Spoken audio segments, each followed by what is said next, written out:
Me voici en silence, Jésus, mon bien-aimé. En nder fami fof on poti miijade no fewi ko fayte e gurnam almasihu ko musulman sa woni nder musulman ɓe miijo ko juultan liggey ma tan sadak tan wawma dandude bakatuji walla wawma nawde lawol aljana liggey ma rek mais liggey ma wawa nawde ma hay nokku mais ko ƴiƴam yeeso rek wawma nawde lawol aljana wawma laɓɓinde no fewi par ce que sa meeɗi mi moduno bakat ine heewi mais holko woni sabundam yeeso woni sabundam kanko laɓɓanimi no fewi joni nder musulman ñande fof événement si ari tabaski jiiɗi hirsu jawɗi hirsu fof pour saɗah pour miijade ene wawi laɓɓinde gurdam makko mais ɗum ɗon wawa laɓɓinde gurdam makko ƴiƴam yeeso tan wawi laɓɓinde gurdam makko par ce que kanko tan fawa e leggal ngal wara e leggal ngal sababu nde bakatuji yimɓe wona bakatuji makko bakatuji men bakatuji am fof ɓe son jaaɓi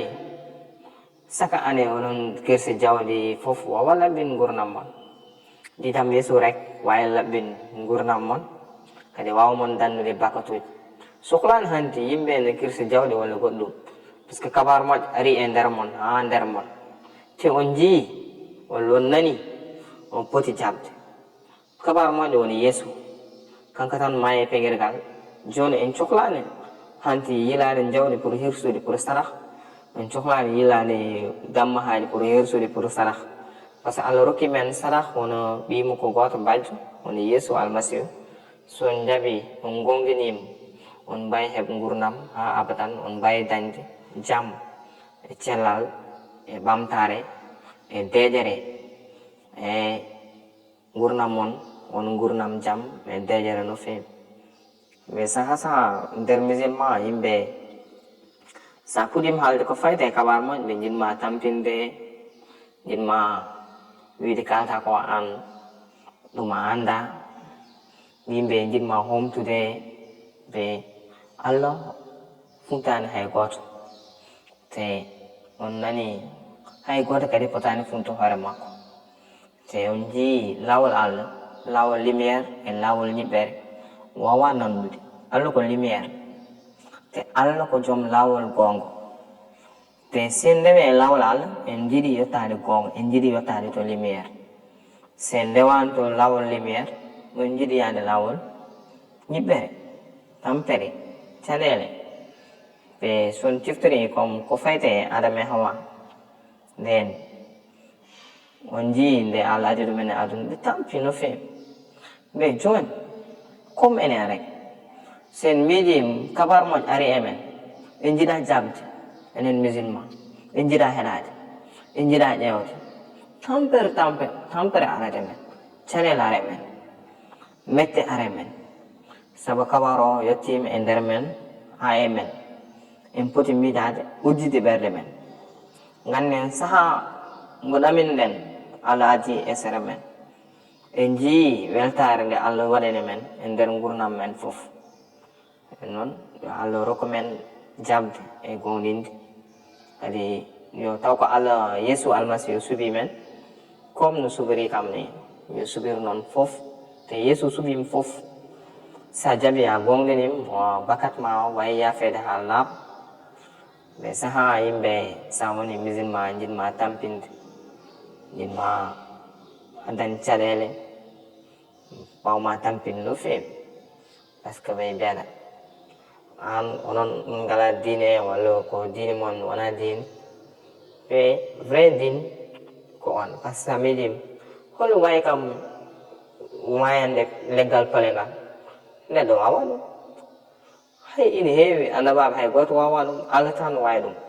mais yeeso tan wawi ɗum kadi yeeso rek wawi dandude wawi yafade wawi wurnude wawi barkinde wawi rokkude gurdam ma woni jaam e deƴere no fewi nder famille musulman fof mi ñaago mon e ballal Allah wone mon kadi on poti miijade Allah addi kabaru moƴƴo e nder mon nde holno mbawɗen wadde pour heɓde kabaru moƴƴo kadi wona ɓandu tan sohli ñamde mais hay ruhu ene wawi sohli ñamde mais so tawi ruhuji mon on jaɓani yo ñaam ko fayte e konngol Allah nden ruhu mon wawa wurde mais si tawi on jaɓi ruhu mon ñaami konngol Allah mana ruhu konngol Allah ngol woni kabaru moƴƴo si ñaami ruhu mon wuri kadi ruhu mon mawni ko fayde e jomiraɗo ɓe sika jomiraɗo si noddi yimɓe no poti fayde makko mais nder duno yimɓe jiiɗa fayde banggue Allah ɓe jiiɗi fayde banggue muyude aduna weltare koye mabɓe miijoji koye mabɓe rek